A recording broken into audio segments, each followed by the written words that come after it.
I want to take you live now to Washington, D.C. Margaret Brennan, the moderator of Face the Nation, is joining us. And Margaret, Ukraine and Russia are on the brink of war, it seems. What's the latest on the U.S. effort to keep diplomacy alive in that standoff?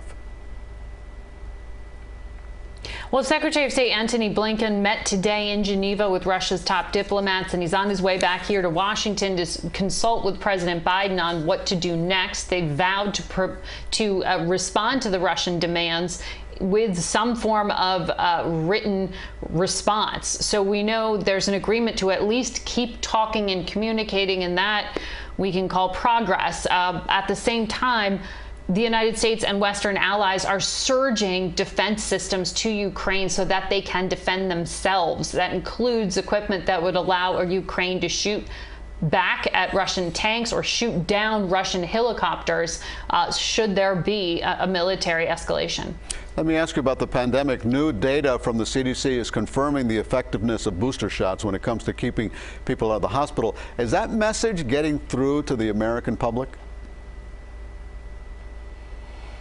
Well, that message would have been more useful to the American public a few months ago. And frankly, clarity around that is a frustration we are seeing amongst members of the public in our own polling. What we know is that there is real effectiveness in preventing hospitalization and severe disease if you go out and get that booster. It's about 90% effective when you look at Pfizer and Moderna booster shots. What we also know is that because of this highly transmissible variant, the vaccines don't prevent you from catching it. So if you catch it, you may not be hospitalized, but you can still spread it.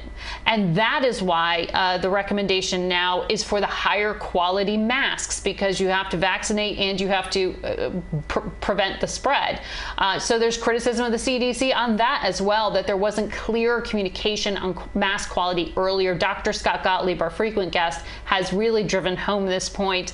We know the Biden administration has agreed to release high quality masks from the government stockpile, and those will be distributed to the public in the coming weeks. But again, that also would have been useful earlier. That is true. Now, Margaret, let's get back to the January 6th committee that I reported on a little while ago. Do we know about the documents received from the former Trump White House? We don't know exactly what's in those 700 pages of documents yet. What we know is the Supreme Court ruled that they needed to be released to the committee, and that they were.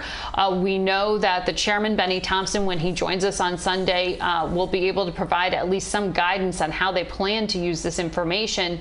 But what it does do is hand over a paper trail. It hands over the ability to establish a timeline, to be able to figure out what those surrounding the former president inside the West Wing were doing in those days leading up to January 6th and on the day of the event itself. We know the committee also wants to speak to the former president's daughter, Ivanka Trump, about what she was doing that day to press her father to go out and call off the attackers. Okay, Margaret Brennan, thank you very much for joining us from Washington. And you can watch Face the Nation with Margaret Brennan every Sunday morning at 10:30 right here on CBS 4.